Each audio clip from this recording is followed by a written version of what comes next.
So they sell water bottles at very busy intersections when it's hot outside. But what happens when the police shows up? In a story you'll only see on 11 Alive, we went through the records to find out what's happening when Atlanta's so-called water boys are met with officers asking them to leave. 11 Alive's Naima Abdullahi breaks down the interactions that range from harmless to handcuffs.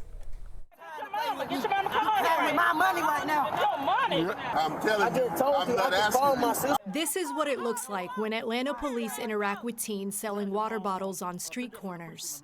Put your hands on your back. No. Put your hands on your back, man.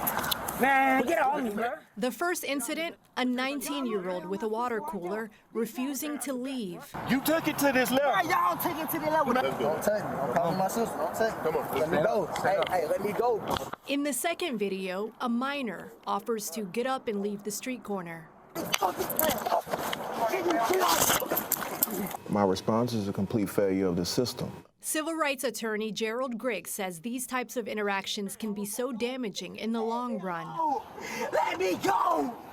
Just let me go! Hey, let me... I ain't right what y'all doing right now. You on my life!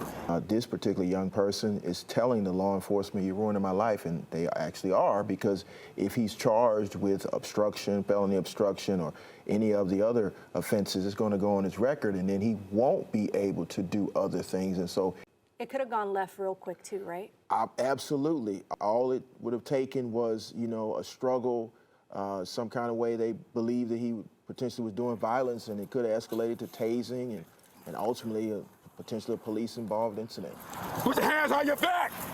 Not answer. I can't do nothing about that, can I? Right or wrong? You don't need nobody to take me to the house. I'm telling you, I just told you I can call my sister. He was trying to comply. He gave his name. He exercised his right to not have to turn it over, because, again, he doesn't have to do any of that stuff. He just has to listen and respond if they arrest him. Stop resisting. Just stop resisting so they don't hurt you. What did you think about the bystander saying, stop resisting, stop resisting? We as a community should not have to tell individuals how to survive a police-involved encounter. The police should be able to do that. The police should be able to de-escalate. Come on, get in the car. In Atlanta, anyone selling food or beverages needs a permit. Viral moments on social media have sparked debates about safety for commuters who get approached aggressively, and safety for youth who are unaccompanied on busy intersections. Gerald Griggs says these incidents start a cycle of placing youth's names in the system, which leads to bigger problems. If I'm going to get a record for selling water for $1, I might as well sell something else for large amounts of money. You on my life! Nobody wants to become a hashtag. 11 Alive obtained the two videos after requesting incident reports from Atlanta police, which included key words such as water boy or water sales and use of force. They say there were a little more than 100 reports from 2021 to February of this year. When Atlanta police declined our request for an interview, we reached out to other Metro Atlanta law enforcement agencies, but so far they have not agreed to sit down with us.